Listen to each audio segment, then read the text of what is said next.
So I think we'll get started. People seem to be coming in from the previous session. So I'm Janet Metcalf. I'm principal of VTI. I'm a white woman. I'm blonde, if have to admit some of it's chemically enhanced, and trying to hold on to my middle age. I'd like to introduce my two panelists, I think, at this point, while everybody's coming to join us. So Matt, if you'd like to introduce yourself.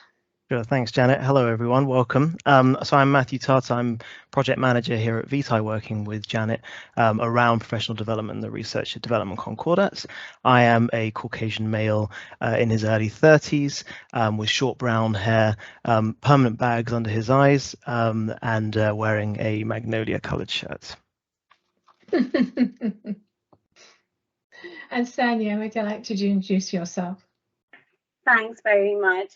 Good afternoon, everyone. So I'm Sanya Qureshi. I am the Head of Research and Development and Culture at the University of Liverpool. I'm of Asian African origin, and I've got medium length dark brown hair. I'm wearing a black and white polka dot dress, and I've got this speckled blue and yellow background behind me, which is hiding a very, very messy office filing cabinet. So you've definitely got a view of something that is much less stressful than the office cabinet behind me. Thank you very much. So in terms of the session, can you please keep your camera and microphones off while the panels are speaking? Do use the chat box to post any questions, or you can also raise your hand, your digital hand, and we can pull questions through that way as well. So we're recording this session, and it will be made available to attendees of the forum, and your name will be seen by other attendees as well, to try and encourage you for networking and post-forum discussions. So thank you very much, Oliver. Matt, if you'd like to put your presentation up. So we're using Matt to manage all of our presentations today to make life easier for the three of us. And we're looking at how we can encourage researchers to use their 10 days of professional development that's within the Concordat. So I thought I'd start, first slide, Matt, in terms of looking at what is, I'd start by talking about what is VTI, in case some of you are unfamiliar with VTI. We're passionate about providing world-class professional development for researchers, and we do that through multiple ways, through helping to shape policy in this area, of which the Concordat is a prime example, supporting institutions through membership to strengthen and develop their provision to support researchers, supporting research and development professionals in their own professional development, working directly with researchers. And I think equally importantly is building an evidence base to show all of this is making a difference. And I will be able to show you a bit of evidence that we've had from CEDARS. Next slide, please, Matt. So what is continual professional development for researchers? Within the Concordat, this is how we are describing it, as an ongoing and purposeful reflective approach in terms of developing as a researcher. And the Concordat encourages researchers to develop their research identity and broader leadership skills. So that's about taking time to outside your normal day-to-day job to think about what do you need to do in order to progress your own career, to have an understanding of the wider research system and how you fit within that, and your research fits within it, to undertake regular career development reviews, so to have some formal reflection, either as an independent career development review or through your appraisal system, to think about what you're doing in terms of your career development and get some feedback either from your line management or somebody else that can give you good support. To keep yourself open in terms of the wide range of employment options that are available to you in terms of different career sectors, because we're all aware of how challenging it is to achieve an academic career. And one of the few, in fact, I think it's the only concrete requirement within the Concordat is that you, as a researcher, spend a minimum of 10 days professional development per year. So next slide. Thank you, Matt. So why is it 10 days? Well, there's something historical in this, and it goes back to Gareth Roberts' Set for Success report, who recommended there should be at least 2 weeks of dedicated training per year, principally in transferable skills, and that there should be additional funding. And fortunately, there was additional funding for this, and this is what we all collectively know as the Roberts funding, and it gave institutions an opportunity to develop quite extensive professional development programs for both doctoral researchers and research staff, so researchers at the postdoctoral level. So when the Concordat was first written in 2008, we looked at what level of professional development should be expected in terms of researchers, and decided that we would continue the 10 days, the 2 weeks minimum that had been in the Set for Success report. And we went through the same exercise when the Concordat was revised in 2019 about whether or not we should change this. And as if you were in the previous session with Anjali, she said quite clearly that this is just a start. And certainly for Vitae, we see it only as a start, and that actually we should be encouraging more professional development. But I'm just going to show you some statistics in terms of how far have we got in terms of achieving that. Matt, your next slide. So I think the news we have from CEDARS, which is a survey that's done every 2 years on the experiences and views of researchers at all career stages, both at PGR, research staff level, mid-career and senior researchers, is that only 15% of research staff are currently spending more than 10 or more days on training or professional development activities. So we've still got a long way to go before we reach that 10 days. In fact, we've got 27% of research staff are spending less than a day on their professional development. About two-fifths are saying that they're not having time to spend on developing their research identity, and around a half are saying they're not finding time to spend on their leadership development. And you can see that the women are much more likely to say they're having less time to do this than male researchers.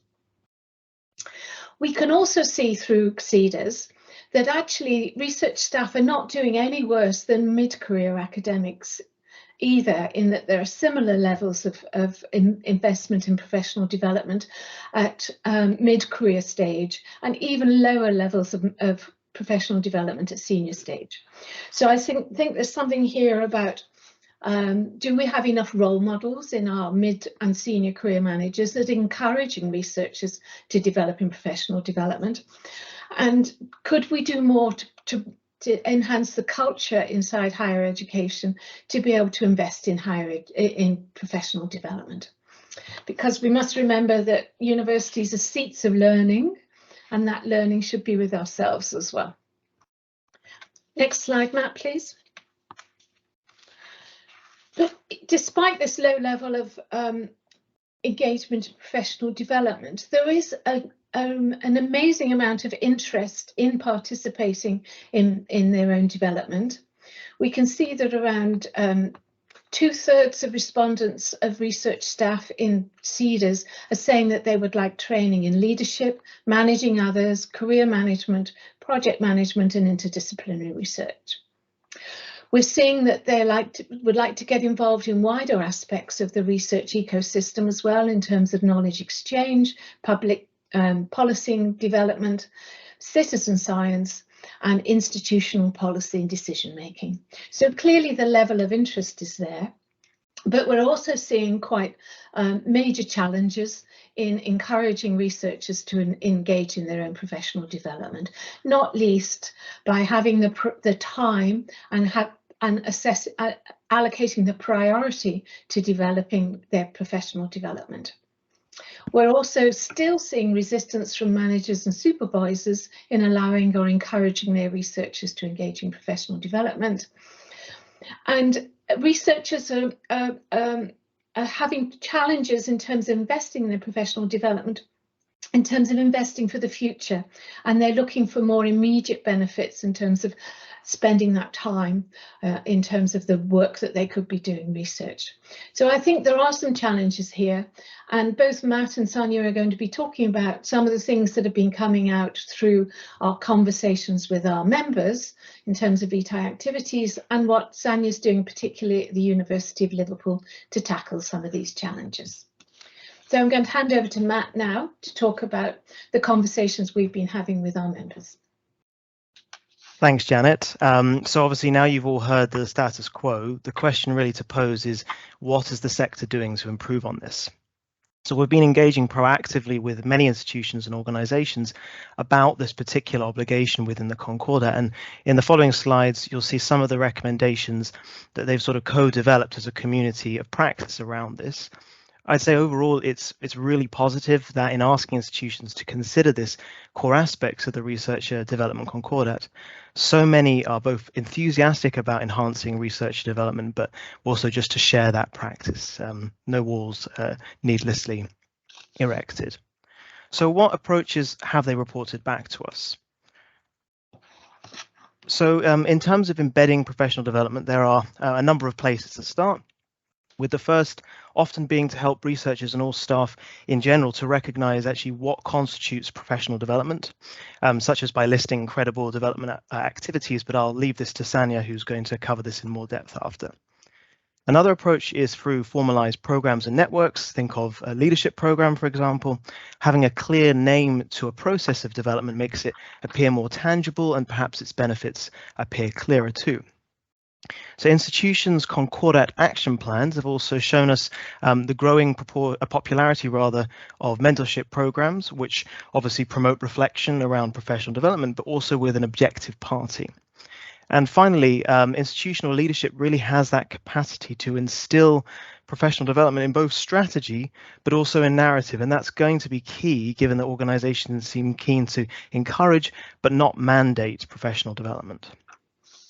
And part of that 10-day target obviously is the need to evidence engagement with professional development. But beyond counting attendance at training and courses, the so-called bums on seats, what else actually can be done?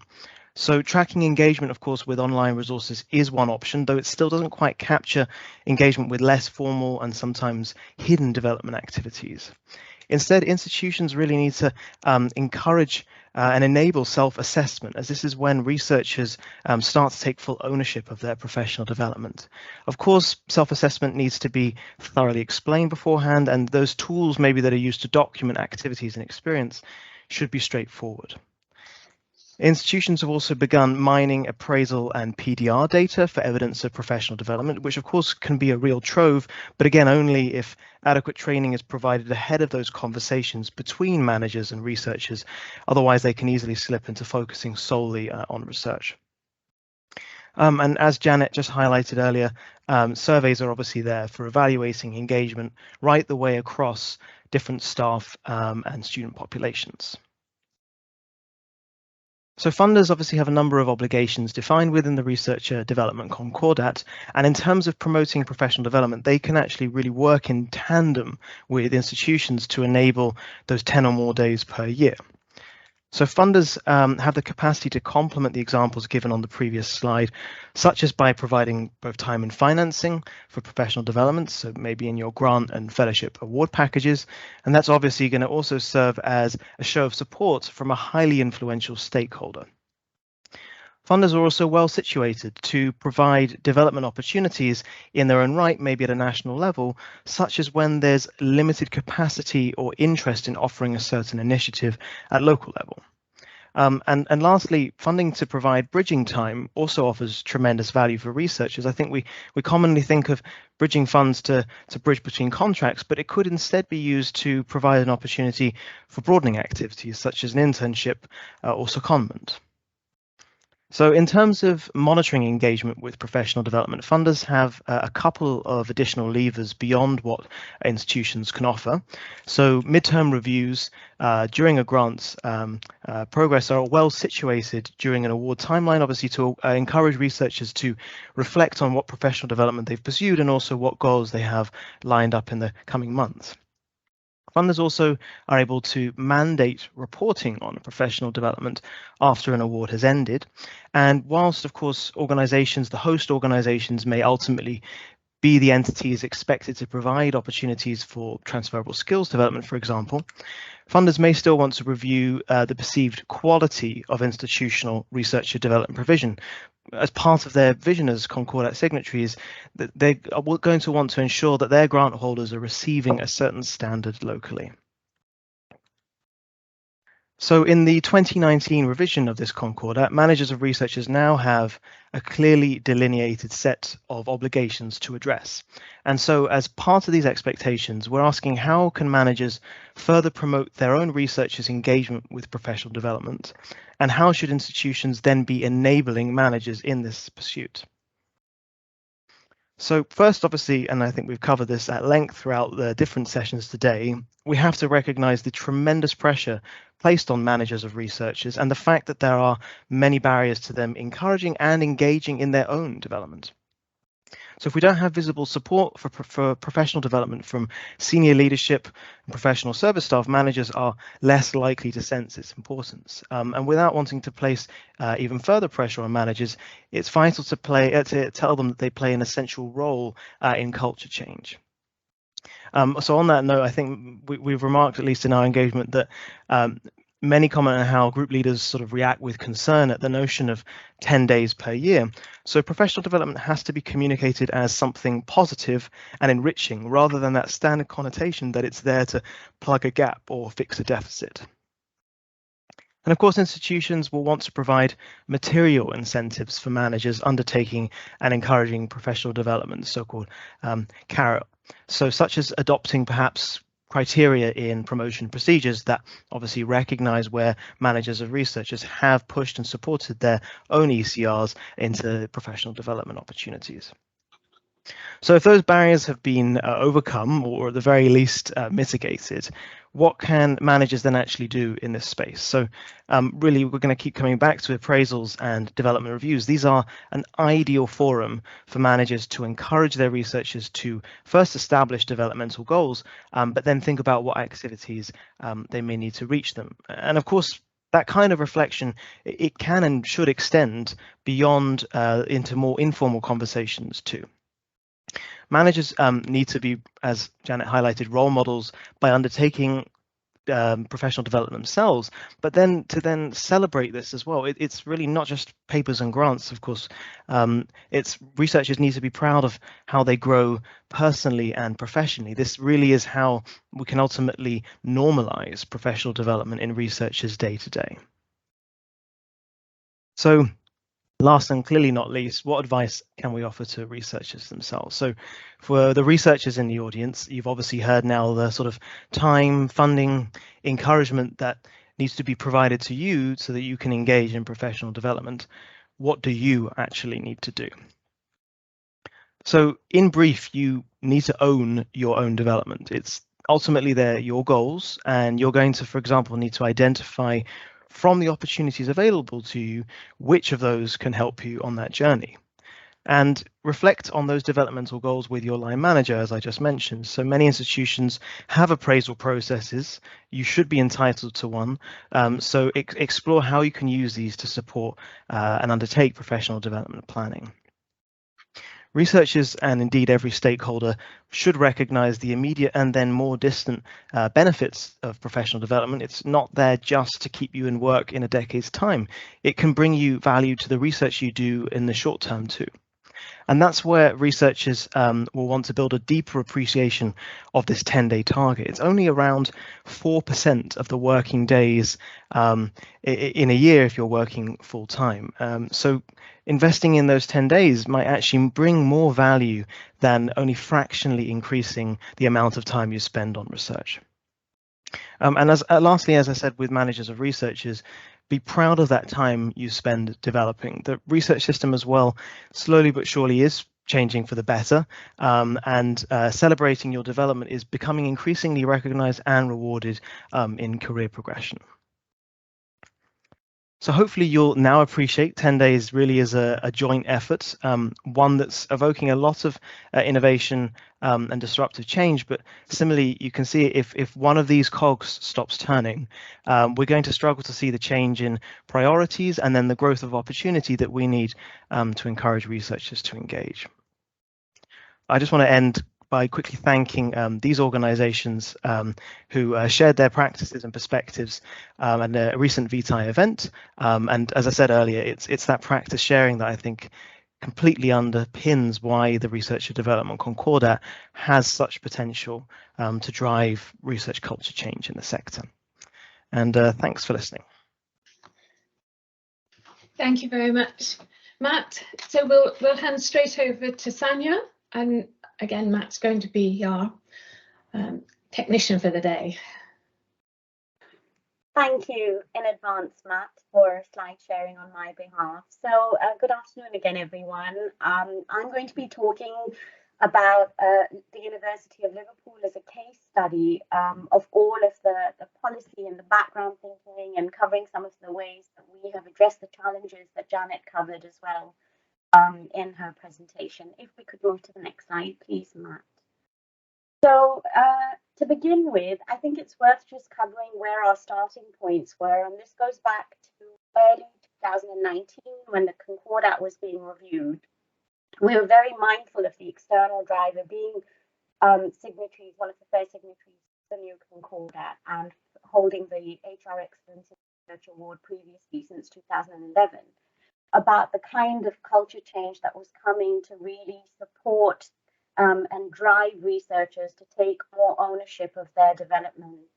And internally, at the time, it was the cross data that we used to rely on for the ways in which researchers were feeling supported for their personal and professional development. So there were loads of drivers happening. And we were very fortunate.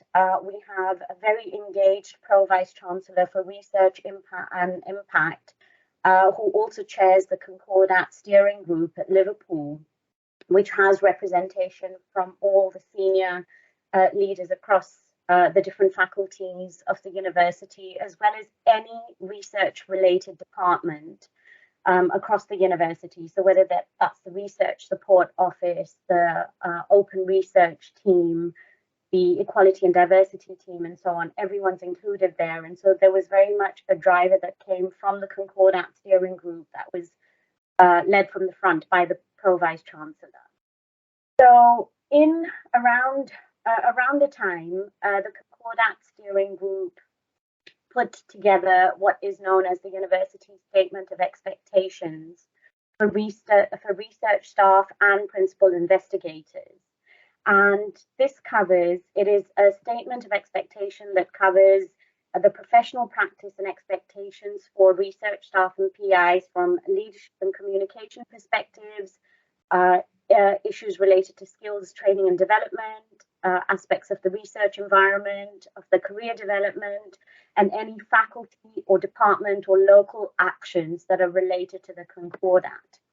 And within the statement of expectations, we were very specific about allocating a minimum of 10 days pro rata per year, ensuring that the wording specifically states that researchers are to be supported to balance the delivery of their research with their own professional development, whilst recognizing that they will pursue a variety of careers, both within and beyond academia.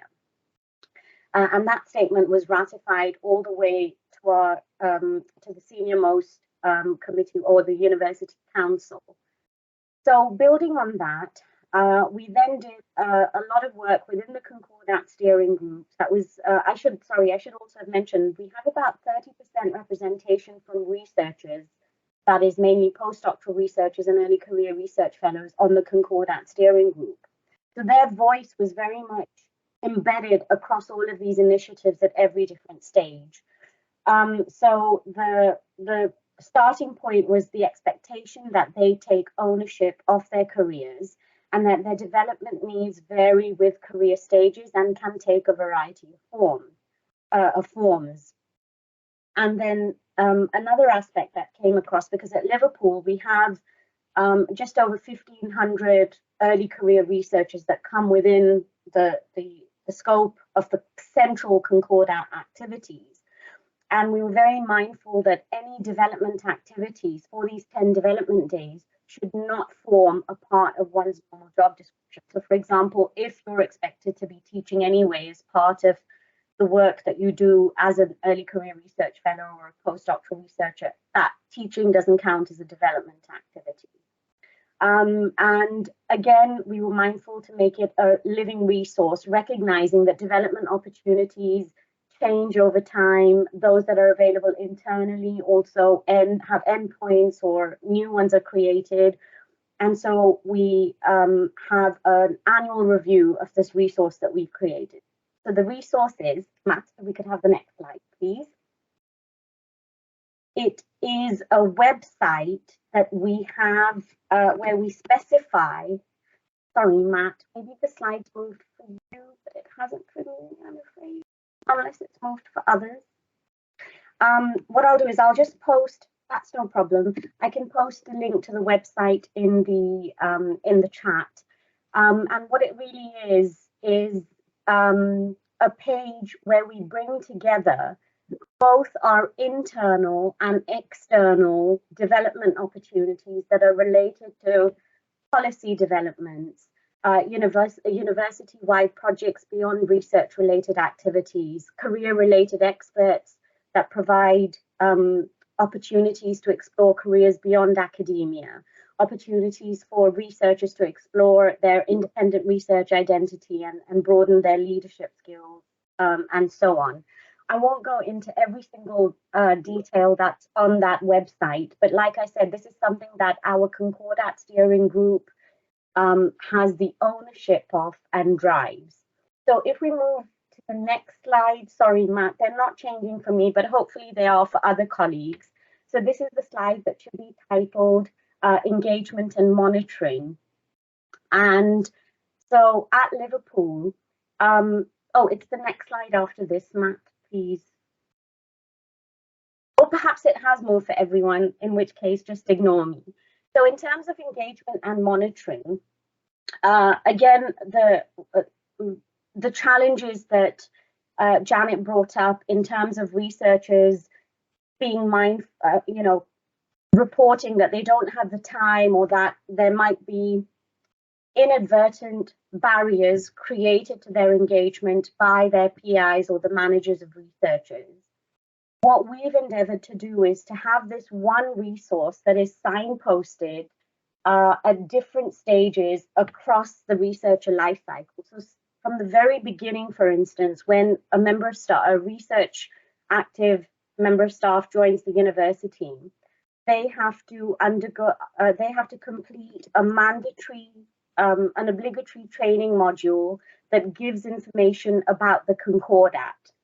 So I'll post a link over here so that you can have a look at some of the information that we set from the very first few days of any research staff that join the institution, so that they're aware, A, of what the Concordat is, but B, what is the emphasis and the drivers that we have to support their development activities, and the benefits that it brings both for individual researchers and for PIs in terms of the bottom line contribution to their different projects. So that's one of the starting points that we have, and how we try and address the issue of time poverty that they have.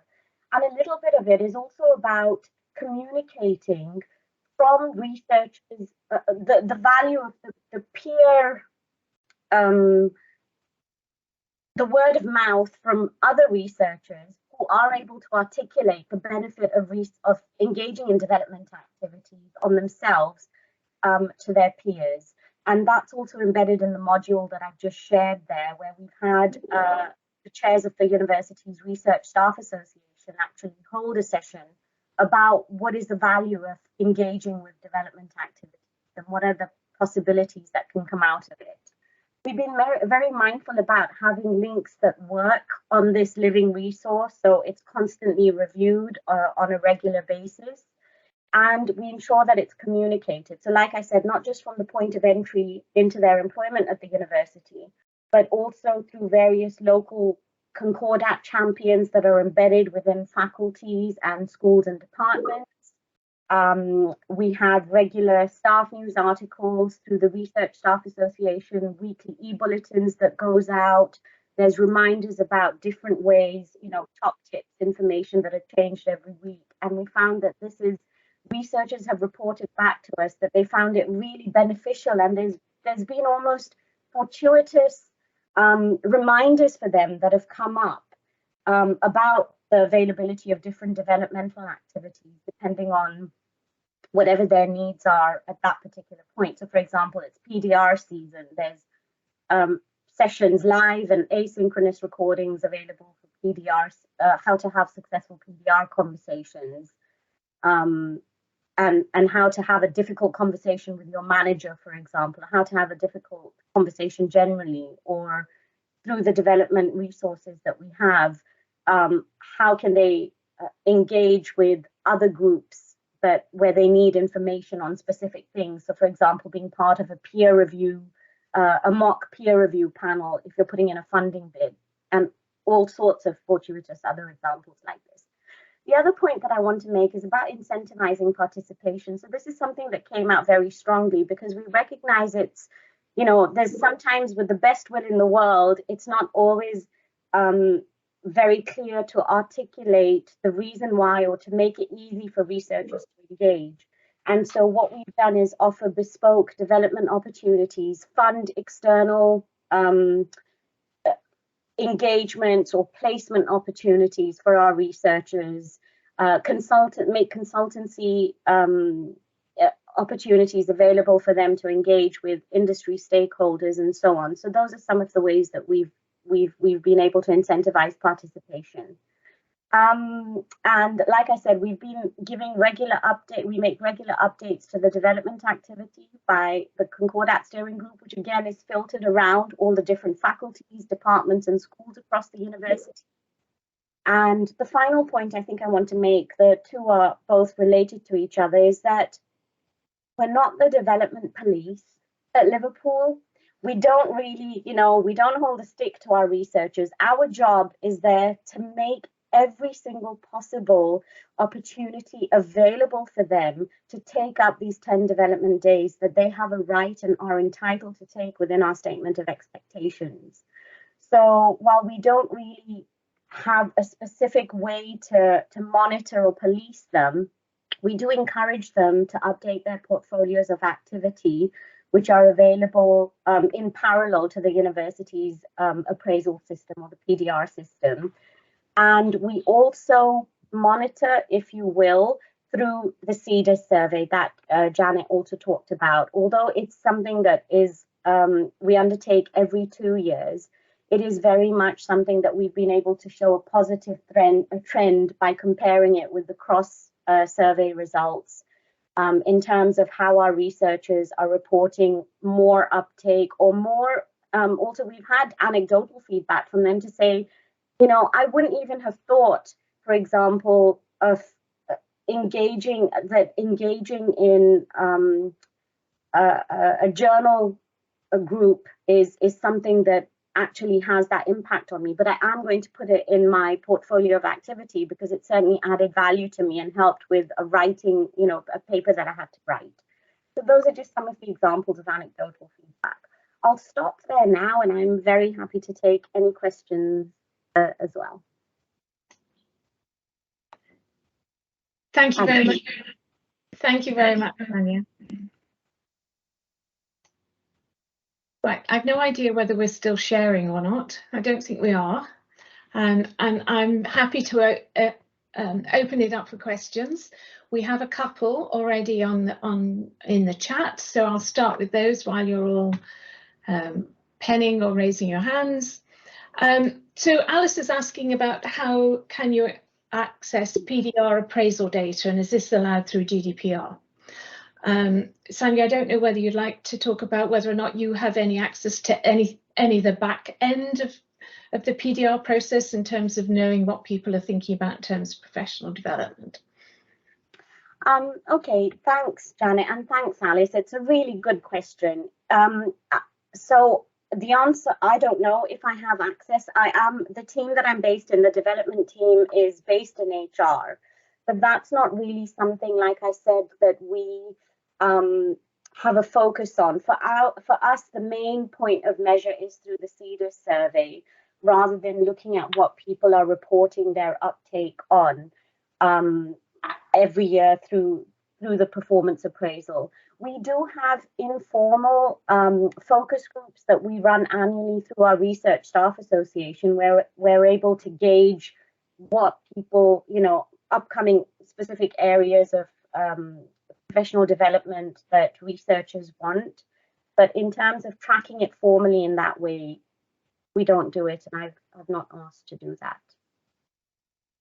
So there are, although the sort of content put into an appraisal is confidential to that individual and their line manager, I know there are systems where parts of that is available to be collated together. So you'd be able, you identify your training needs or something that you want to participate in, and that could be collectively pulled through for HR to look at what is the demand across the institution for various types of training. So it could be that, some of you in your institutions have that opportunity in terms of collecting that data.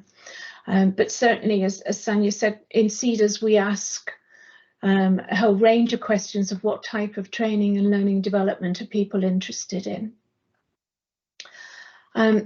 And that takes me on to Jackie's questions in terms of the different mechanisms for delivering learning. How does on-the-job type learning get captured in the metrics? For example, training a student on your project.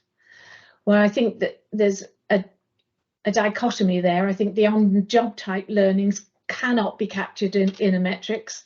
I mean, in CEDARS, we ask the researcher to identify for themselves the amount of time they think they've spent on professional development. So, the definition around that is somebody taking a proactive, reflective time to think about how they're developing themselves. So the way they do that, or the mechanism by which they do it, whether that's on the job or through a specific intervention, it's entirely up to them what they count. So I think they create their own definition of what they think CBT is, and I think that's quite useful, but it's clearly very subjective. So the figures that are coming through CEDARS are really for guidance, and they could be that people aren't recognising they're doing CPD, or it could be that they're not doing CPD. I think it's the focus groups and the digging deeper into that statistic at an institutional level that will give you that level of understanding. So, Sanya, I don't know whether you'd like to add anything to that? No, not at all. Exactly as you said. I won't repeat anything, Janet, because it's very, I think just one thing I wanted to say is that, on-the-job training is what we hope, or development is what we hope happens organically anyway. But for us, this 10 days of professional development is separate to that. We want researchers to go out and do something that's different to what they do in their daily roles, because it's by that added value that happens with a conscious engagement of development activities is what we have interpreted to be the focus of the Concordat recommending these 10 development days. Could I just also add to that I think the implicit appreciation of what is professional development in a researcher's eyes. There's only so much that obviously an institution and professional service staff can actually contribute in that regard. So I mentioned the reflection that researchers do with their peers, and that can be very helpful in orienting what professional development means to you, what kind of opportunities are nearby. You might be chatting to someone slightly further down in their academic career path. They're commenting on the prerequisites that they wanted to pursue, and then you've now gained a heightened appreciation of what you need to be targeting thereafter. So I think fostering that kind of internal conversation between researcher populations is also central to this. In the previous session that Sanya spoke at, it was around engaging researcher communities. So researcher staff associations, again, with the list of development activity guidance, they have a central role that we can't ignore in terms of selling something that perhaps as an institution we'll only be able to go so far. Thanks, Matt. Anne, there's another question I think for you here, Sanya, from Anne. She's asking about the difficulty in terms of the expectations for postdocs, that their teaching could be informal rather than formally written within their contracts. And how do you deal with that balance? Yeah, so thanks, Anne. That's a really great question. So the formality or informality of it, for us, it's part of their contract. It's part, sorry, I should rephrase that, completely ignore that, backspace it. It's part of their daily role.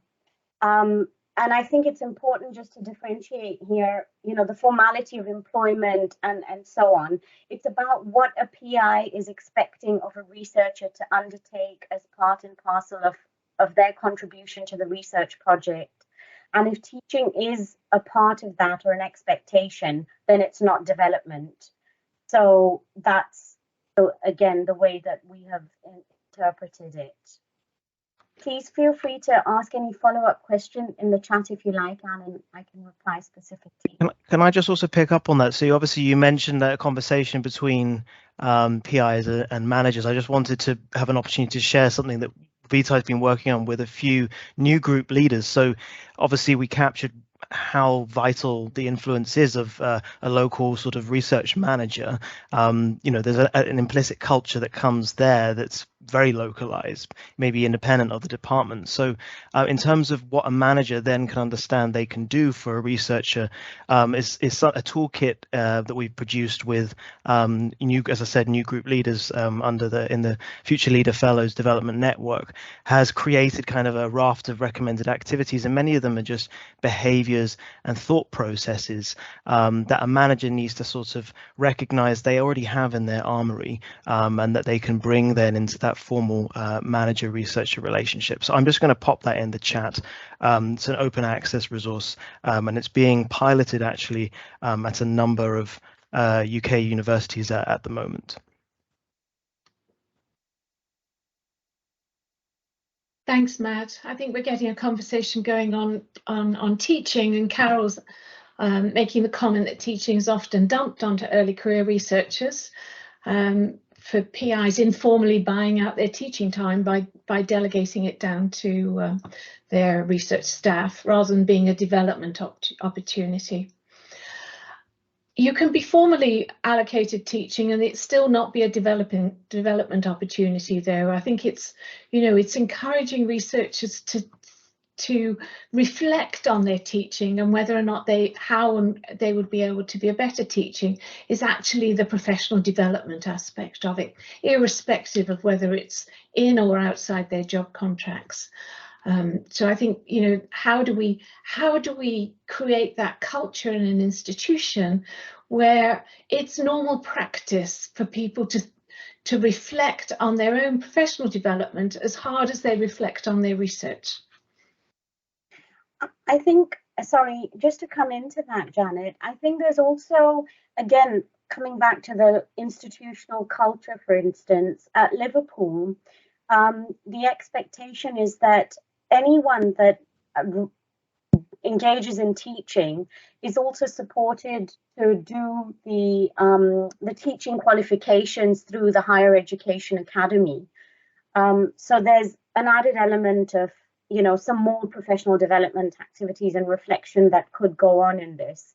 but it is a Pandora's box when you think about, you know, the formal versus informal building into contracts and so